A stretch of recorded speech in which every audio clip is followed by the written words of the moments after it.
받아서 고린도로 간 이후에 그때의 바울이 에베소에 도착을 하게 됩니다. 우리가 이것을 보면서 무엇을 알게 돼요?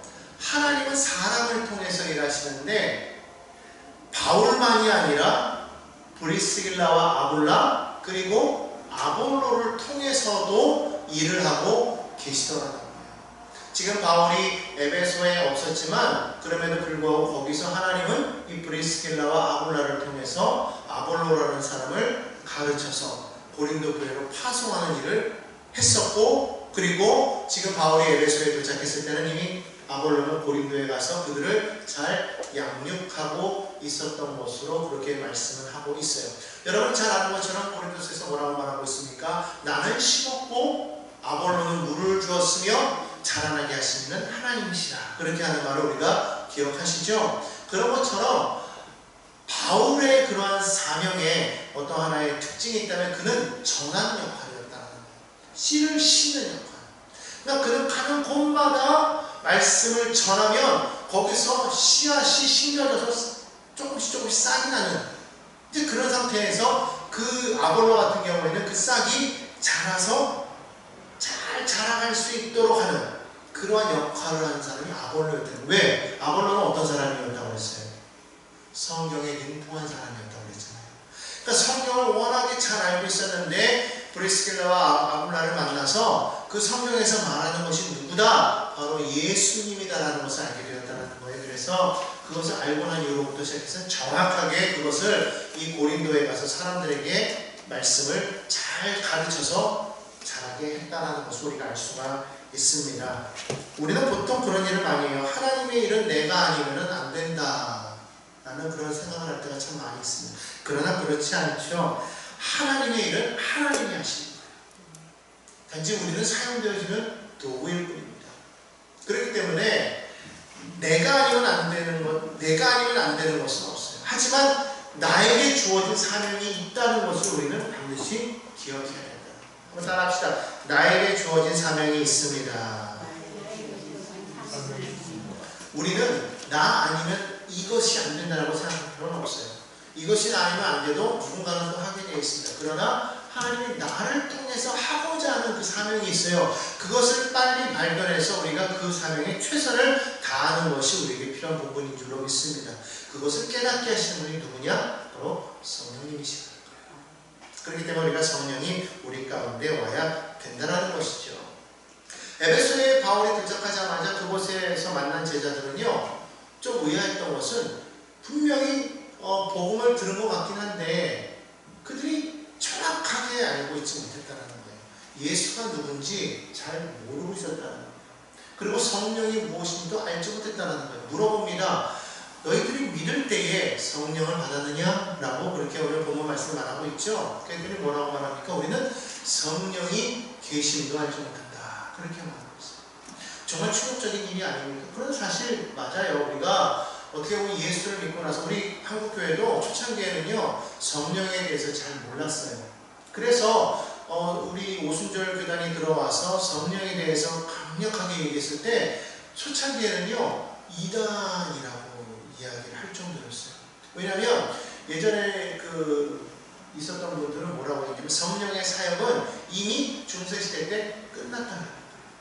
중세시대 이전에 이미 성령의 사역은 끝났고 성령께서는 이미 초대교회에 오셔서 그때를 활동하셨지만 그 위에 끝났고, 그리고 암흑기가 있었잖아요. 중세시대를 우리가 암흑시대라고 말하는데 그런 시대가 있었기 때문에 사실은 성령의 역사는 이미 끊어졌다라고 그렇게 말을 했다는 것이죠. 그런데 갑자기 우리가 오순절 교단에 나와서 성령에 대해서 이야기를 하니까 처음에는 그걸 잘 받아들이지 못했죠.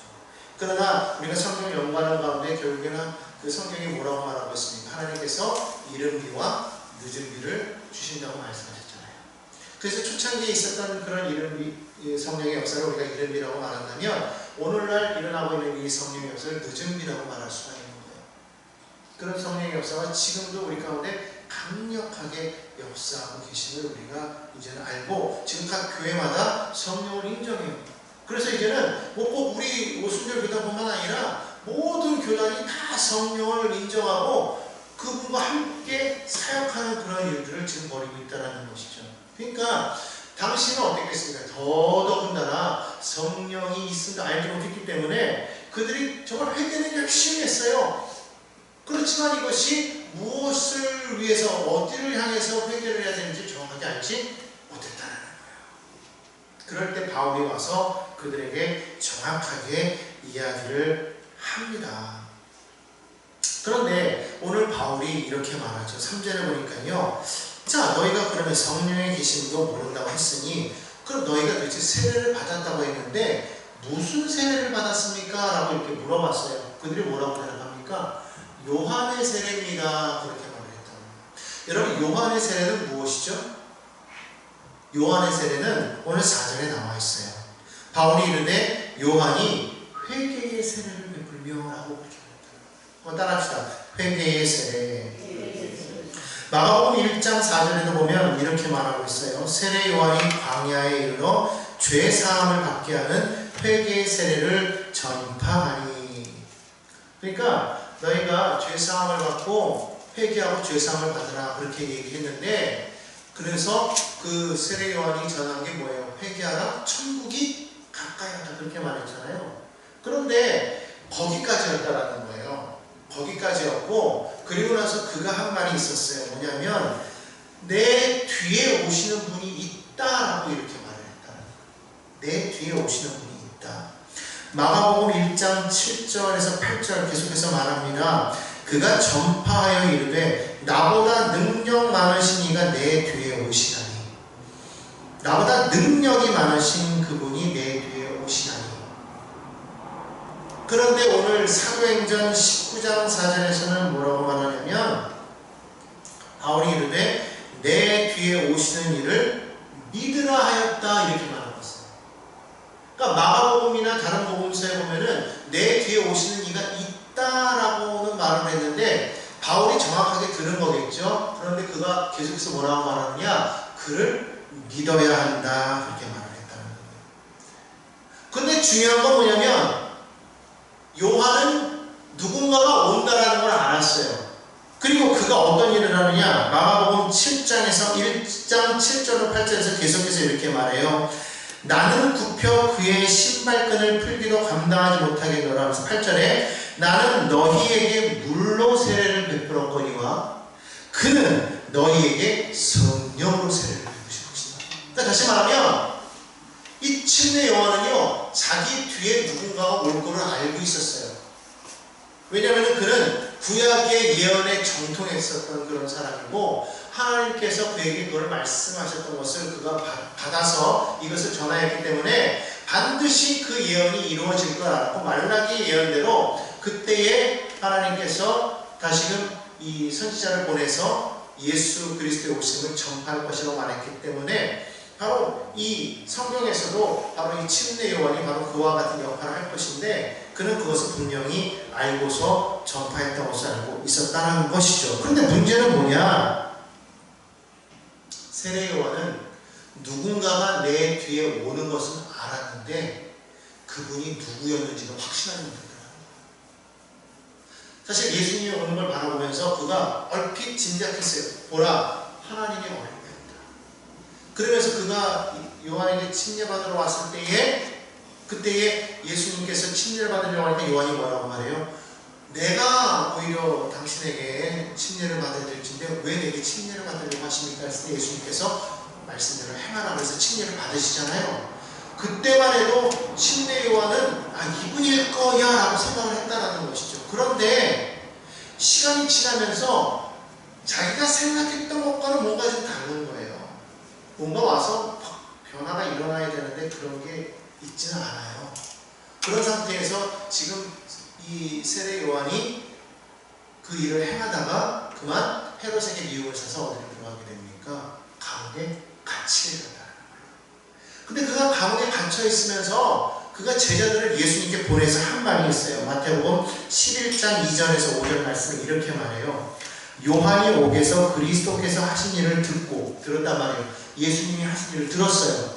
그래서 뭐라고 그래요? 제자들을 보내어 예수께 여짜오되 오실 그이가 당신이 오니까 아니면 우리가 다른 일을 기다리오리까. 이 말은 무슨 말이에요?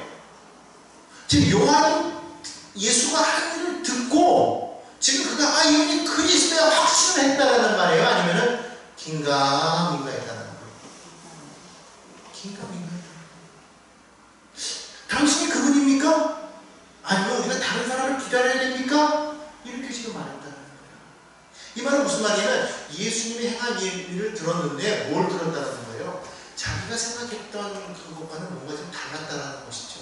그러니까 긴가민가. 그러니까 자기가 옥에 갇혀 있으면서 예수에게 제자를 보내서 물어본 거죠. 근데 예수님께서 뭐라고 말씀하세요? 제자들에게 말씀하시기를 너희가 가서 보고 듣고 보는 것을 요한에게 알리되 맹인이 보며 못 걷는 사람이 걸으며 나병 환자가 깨끗함을 받으며 못 듣는 자가 들으며 죽은 자가 살아나며 가난한 자에게 복음이 전파된다 하라. 이사야 선지자가 한 말이잖아요. 그죠? 성령이 오직 너에게 마시면 눌린 자가 자유케 되고 눈먼 자가 보게 되고 갇힌 자가 자유하는 그런 역사가 있을 것이라고 이미 벌써 이야기하고 있었는데 지금 봐라. 지금 그 일이 이루어지고 있지 않느냐. 그냥 너희는 듣고 본 대로 이것을 전하라는 거예요. 다른 걸 얘기 안 했어요. 예를 들어서 뭐 군대를 동원해서 이 나라를 뒤집어서 이 나라 가운데 뭐 어떤 유다라는 나라를 새로 이스라엘의 나라를 새로 세우는 어떤 그런 이야기를 한 것이 아니에요. 선지자들이 이야기한 그래요. 포로된 자에게 자유, 눈먼 자에게 다시 보게 선포하게 하려 합니다. 오늘 그것이 그대로 이루어지고 있지 않느냐. 그러니까 그 침례 요한이 전한 그 회개의 세례는요, 사실은 회개의 침례를 베풀었지만, 그러나 거기에는 뭐가 빠졌다는 거예요? 예수가 빠져 있었다는 거예요. 그러니까 회개를 시켰어요. 침례를 하면서 물 침례를 통해서 회개를 시키고 그들이 회개함으로 인해서 하나님의 나라를 기대하게 했지만, 그러나 정작 중요한 알맹이를 지금 빼먹은 상태였다는 거예요. 그런데 그 세례 요한의 그 메시지가 지난주에 우리가 말씀드렸지만 이미 벌써 이 아가야 지방까지도 이미 퍼져 있었다고 말씀드렸죠. 아시아 지방에도 퍼져 있었고 쫙 퍼져 있었단 말이에요. 그 이야기를 알고 있었기 때문에 이 알렉산드리아 지역에서 태어난 이 아볼로조차도, 즉 이 지역은 애굽이라고 그랬잖아요. 거기서 나온 이 아볼로조차도 침례 요한, 세례 요한의 그 메시지는 알고 있었단 말이에요. 그것을 알고 있었는데 이 브리스길라와 아굴라를 만남으로 인해서 거기에 보충이 되어진 거죠. 예수를 만나고 고린도로 파송된 거 아니겠습니까? 그러니까 오늘 여기에서도 지금 많은 사람들이 지금 회개의 세례를 받고 제자들이 있었지만 그들이 여전히 무엇만 알고 있었더라? 요한의 침례, 다시 말하면 회개의 세례만 알고 있었다는 거예요. 그때 바울이 뭐라고 말을 합니까?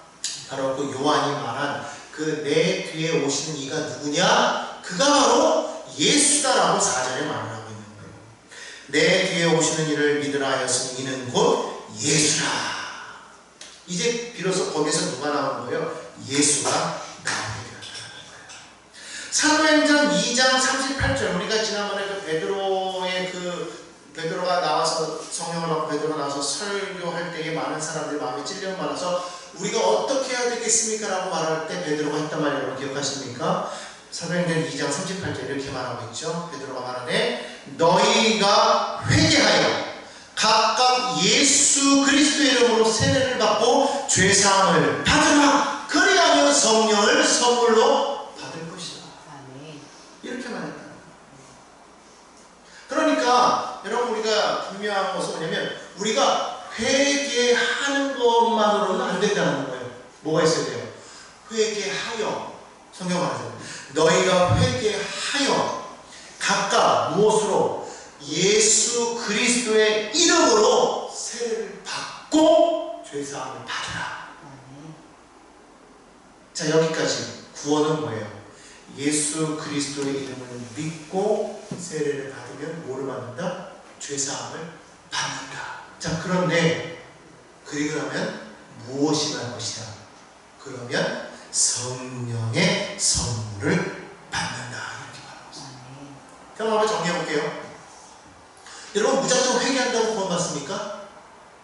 아니라는 거예요. 누구에게 누구의 이름으로 회개해야 됩니다. 그냥 무조건 나 잘못했습니다 그렇게 말한다고 해서 구원받는 게 아니라는 거예요. 분명한 대상을 알아야 돼요. 그리고 회개를 할 때 그것을 용서해 줄 수 있는 그런 분명한 명분을 가지고 있고 그와 같은 힘을 가지고 있는 사람한테 이야기를 해야 용서가 되어지는 것이지, 아무한테나 와서 붙잡고서 내가 이런 죄를 졌는데 내 죄를 용서해 주세요라고 말한다고 해서, 그리고 그 사람이 그걸 듣고 네 죄를 사하노라 그렇게 말했다고 해서 우리 죄가 사해지는 게 아니야.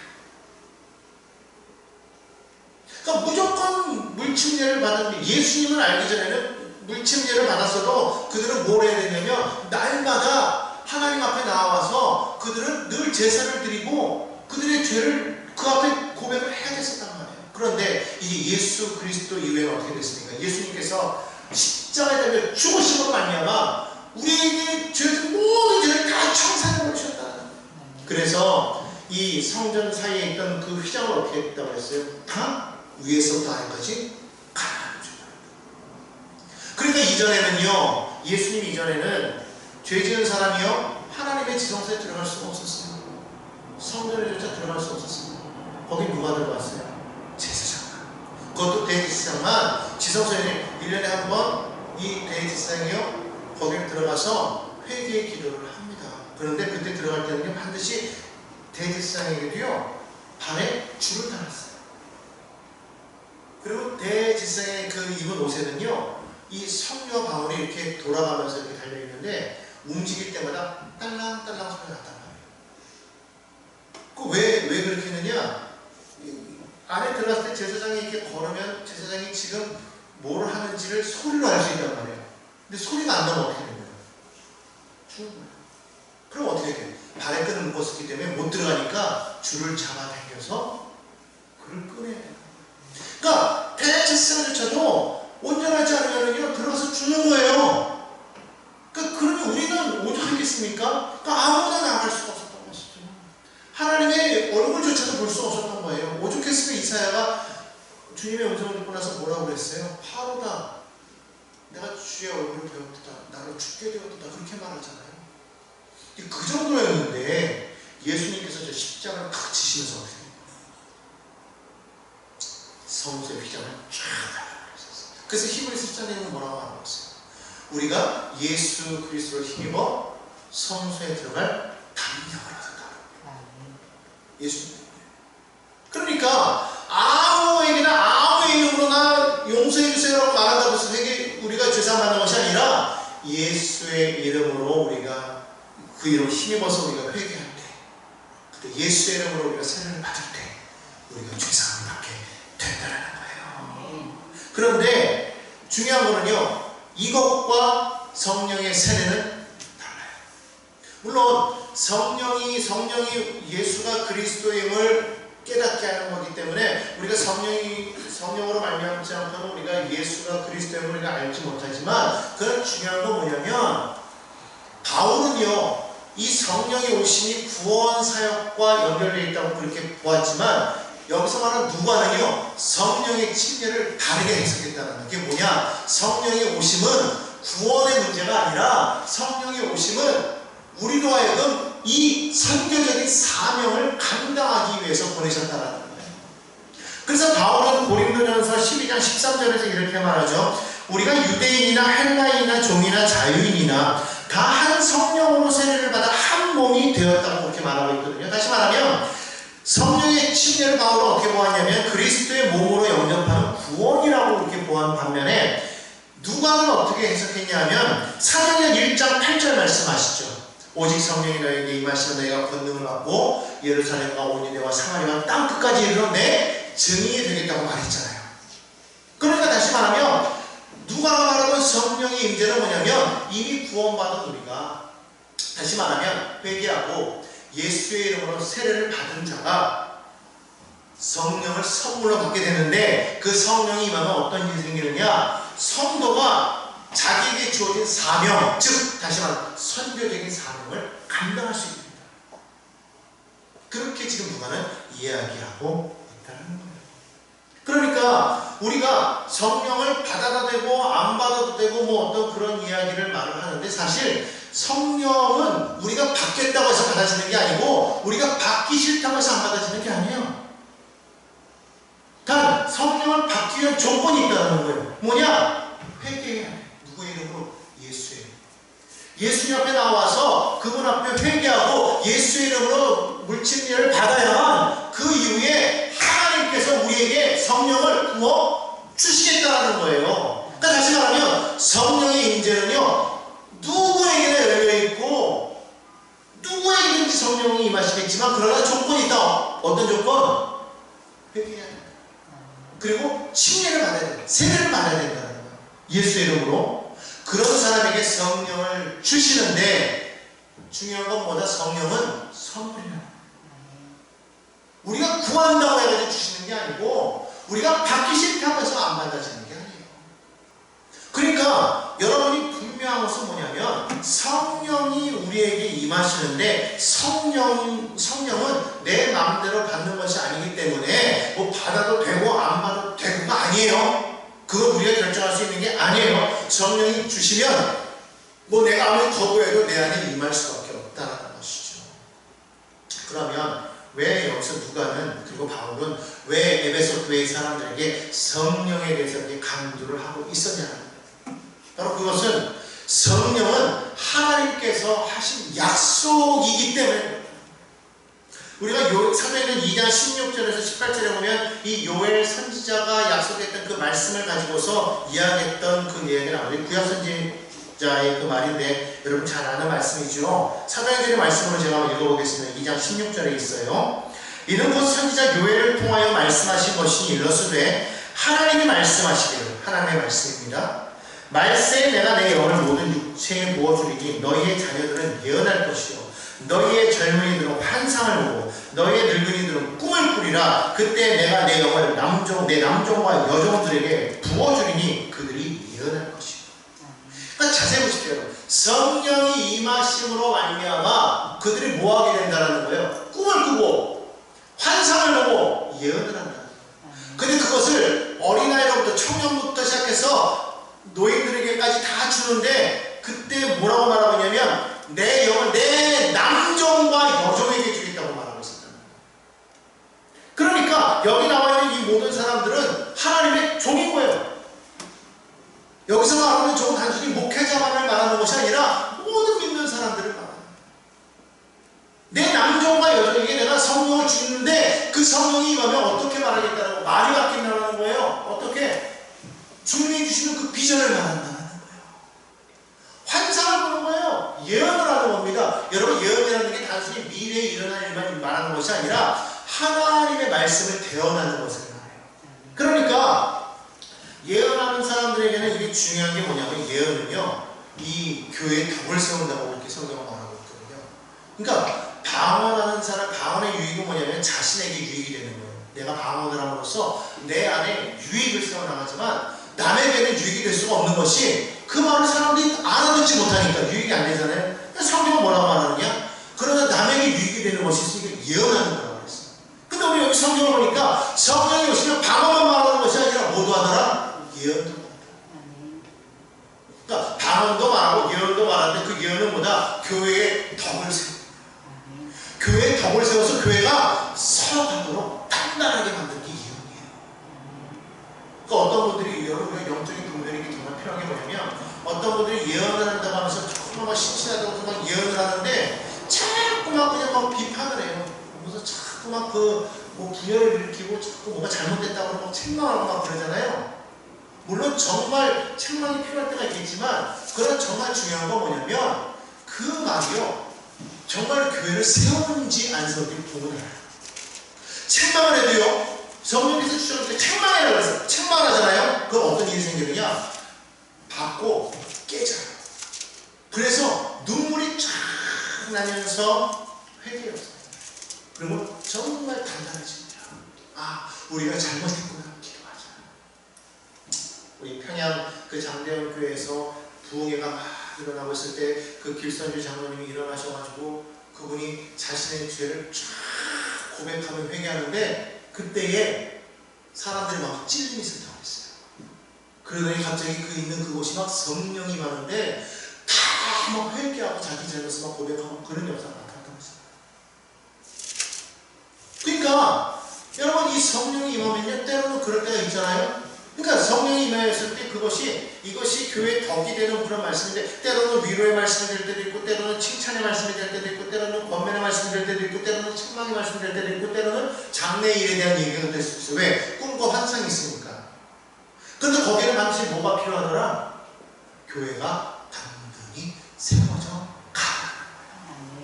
그러니까 우리가 정말 성령을 받아야 되는 이유가 뭐냐? 그것으로 인해서 교회가 덕을 입어 단단히 세워져 가기 때문에 반드시 성령을 우리가 받아야 되더라. 그러니까 내게 유익이 될 뿐만 아니라 또한 그것이 남에게도 유익이 되기 때문에 다시 말하면 성령을 받아야만 구원을 받는 게 아니 성령을 못 받으면 구원 못 받습니까? 그게 아니라는 거예요. 그러나 그것을 알게 하신 이는 오직 하나님이시니 우리가 성령으로 인해서 예수와 그리스도임을 우리가 신하게 하고 알게 하시지만 그러나 그것이 성령의 세례라고 말할 수는 없다. 성령은 분명히 구분하고 있어요. 우리가 약간 이 부분에 대해서 여러 가지 많은 논쟁이 있지만 분명한 건 뭐냐면 여기 성령에서도 말하고 있잖아요.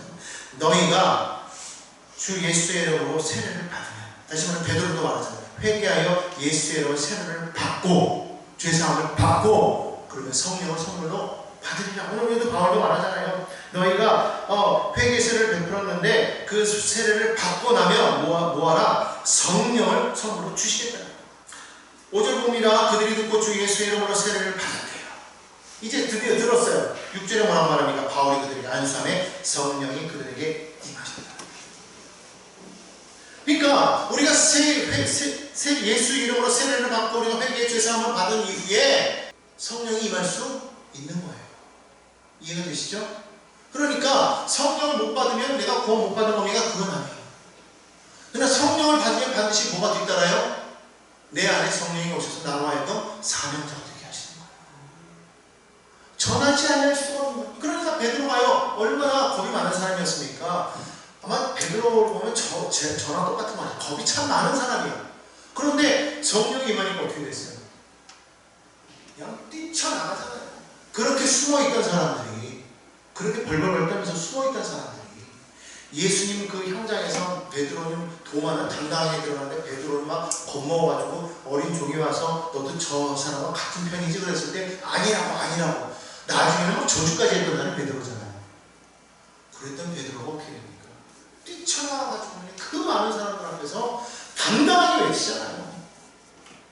왜? 안전할 수가 없는 거다. 성령이 이 안에서 막 불같이 일어나는데 이것을 안전하면 이게 터질 것만 같으니까 전할 수밖에 없는 거죠. 성령이 오신 바로 그런 것이라는 거예요. 또 오늘 여기 보니까 12사람이 모여 있었는데 그들이 성령이 임하니까 뭐 해요? 방언도 하고 예언도 해요. 아까 말씀드렸잖아요. 성령이 임하면요 방언만 하는 게 아니에요.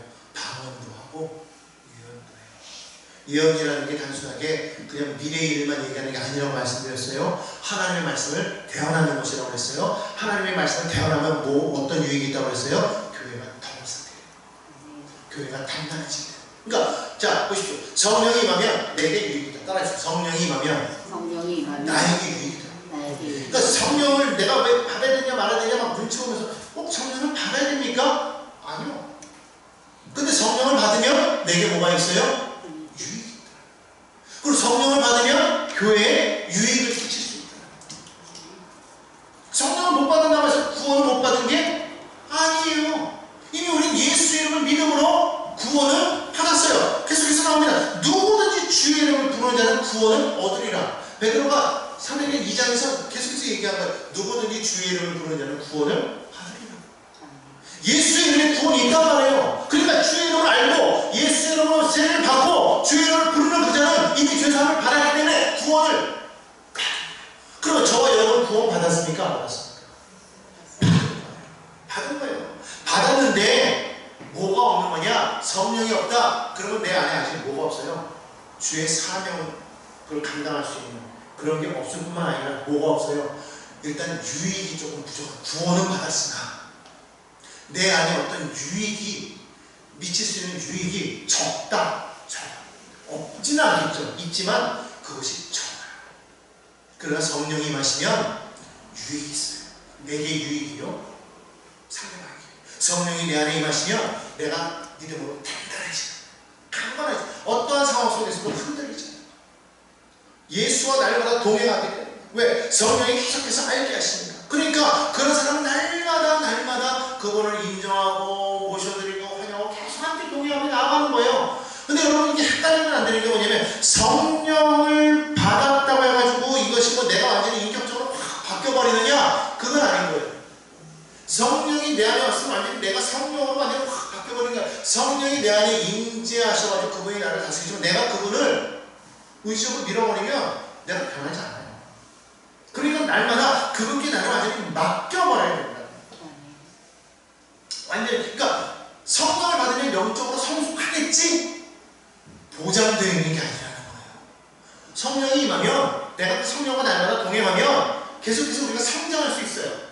그런데 그게 아예 법적으로 보장된 게 아니라는 거예요. 그러니까 어떤 사람은 성령을 처음 받아가지고 막 좋아가지고 막 성령 세례 받았다고 막 기뻐했는데 어느 순간에 저 사람이 성령 받는 거 봤는데 시간이 지나서 어느 순간 보는데 이게 안 변해. 그런 사람 있잖아요. 안 변해. 왜 안 변하느냐? 성령을 그때는 받았어요. 근데 그것을 그냥 소멸시켰어요. 성령이 계속해서 그 가운데서 역사하셨고 날마다 동행하고 계속해서 그렇게 나아가면 그러면 잘하게 돼 있어요. 그러니까 우리가 성령을 소멸하면 안 되는 거예요. 성령을 소멸하는 불이라고 했어요. 내게 성령을 처음에 받았어도 우리가 그 성령을 무시하면은요 성령이 떠나가버려요. 그러니까 날마다 성령을 인정하고 환영하고 성령의 그 은혜 가운데 다윗이 뭐라고 고백합니까? 내게 구원의 기쁨을 회복시켜주고 그가 범죄하였을 때에 범죄한 이후에 그가 하나님께 회개하면서 뭐라고 해요? 하나님 내게 구원의 기쁨을 회복시켜주시고 내게서 주의 성령을 거두지 마옵소서. 그렇게 말했어요. 성경에 보면 사울에게 성령이 임했었단 말이에요. 근데 하나님의 영이 그를 떠나버리니까 그 자리를 누가 채웠다고 했어요? 악성이 채웠다. 그 여러분 기억해야 돼요. 성령이 우리에게 임하실 수도 있지만 어떻게 떠나실 수도 있어요. 그러니까 날마다 성령이 임하는 그 가운데 우리 어떻게 되면 그걸 인정하고 날마다 그것과 동행하는 그런 삶을 살아요.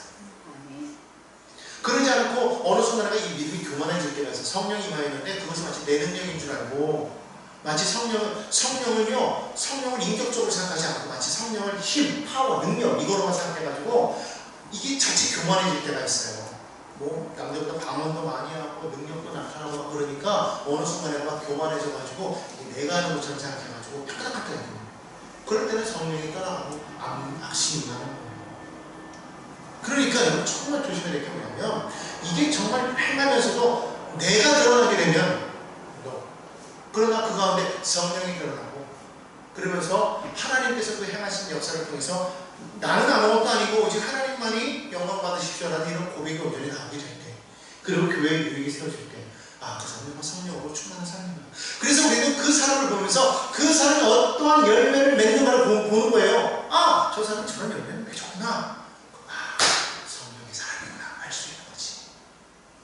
그러니까 뭐 은사가 중요하다, 열매가 중요하다 이거 구분할 필요 없는 거예요. 은사는 필요한 거예요. 왜? 하나님께서 나를 통해서 성령이 오셔가지고 나로 하여금 그 은사를 주시면 그걸 통해서 하나님의 일을 하라고 주시는 거예요. 다시 말하면 뭐냐? 복음을 전하라고 주시는 거예요. 그러는 과정 속에서 열매가 맺어지잖아요. 그런 거기 때문에 은사가 더 중요하냐 열매가 더 중요하냐 말할 수 없어요. 은사는 반드시 필요한 것이지만 거기에 반드시 뭐가 맺혀져야 된다? 열매가 맺혀져야 돼요. 그러니까 오늘 여러분들이요 내가 예수를 믿고 났을 때 믿는 것으로 끝으로 상관은 없어요. 그렇겠잖아요. 예수를 내가 구주로 영접했어요. 그러나 이미 그것을 알게 하신 이는 하나님이시다. 성령께서 이미 내 안에서 예수가 그리스도임을 깨닫게 하셨기 때문에 내가 예수를 구주로 영접한 거기 때문에 내가 지금 성령을 못 받았다고 해가지고 내가 위축될 것도 없고 성령이 나와 동행하는 걸 내가 지금 느끼지 못한다고 해가지고 나는 방언도 못해 나는 능력도 없어 예언도 없어 했다고 해서 여러분 절대로 낙심할 필요는 없어요. 왜? 이미 우리는 구원을 받았기 때문에. 예수의 이름을 믿고 우리 구원을 받았기 때문에 낙심할 필요는 없는 거야. 당당하시기 바랍니다. 사단이 뭐라고 말해요? 나는 예수를 믿는다. 예수님. 그래서 난 예수님처럼 나는 살아가려고 해. 그렇게 노력하는 사람은 정말 복받은 사람이에요. 물론 예수를 입으로 믿는다고 하면서 나가서 세상적으로 보면 열매가 맺히지 않고 막 헛된 일을 하는 사람 보면 그 사람은 딱 보면 알잖아. 믿는다고 하지만 이미 그 안에 예수를 영접한 게 아니에요. 그러나 정말 예수를 영접한 사람은 성령이 아직 임하지 않았어도 구원을 받았다. 그러나 중요한 건 뭐다? 그런 사람에게는 반드시 주님이 뭐라고 말씀하셨어요? 성령을 선물로 주신다. 그러니까 여러분요, 기대하십시오.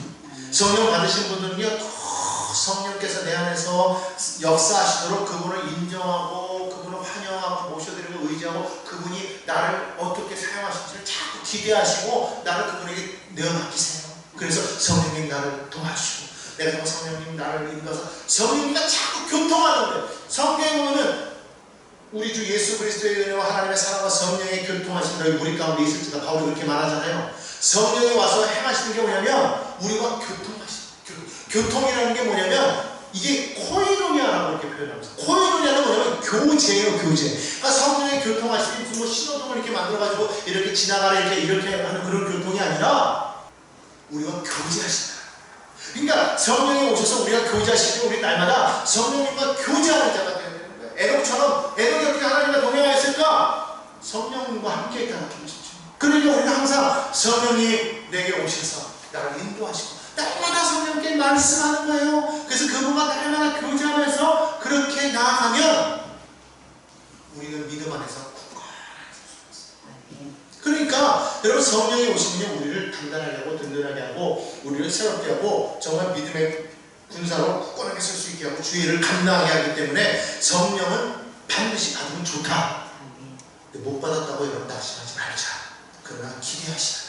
왜? 성령을 주실 건데 내가 아직까지 성령이 내 안에 들어와 있지 않다면 내게 아직 뭐가 좀 부족하다.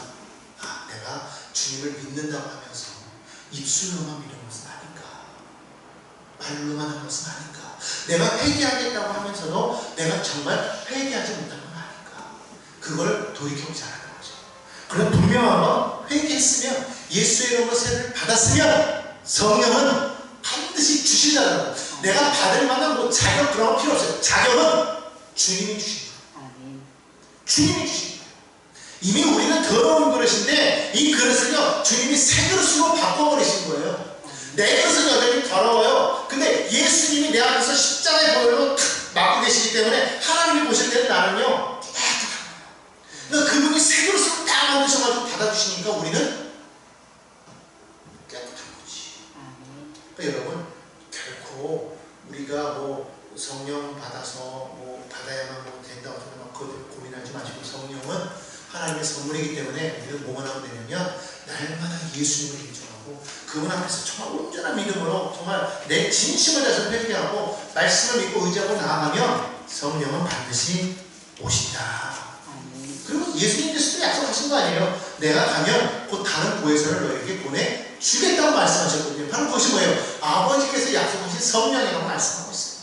그러니까 이미 예수님께서 말씀하신 것인데 여러분 성령 받아야 되겠죠? 이 가운데 성령 못 받으신 분들은요 정말 그분께 맡기십시오. 성령님 내게 오시옵소서. 그리고 그분 앞에 마음을 확 잡으십시오. 그러면 주님이 우리 가운데 오셔서 성령께서는 정말 내 마음과 더욱더 확신 주시는 예수가 그리스도이다. 우리에게는 천국의 소망이다. 그러면서 계속 전하게 하시다. 그런 우리가 되기를 간절히 소망합니다.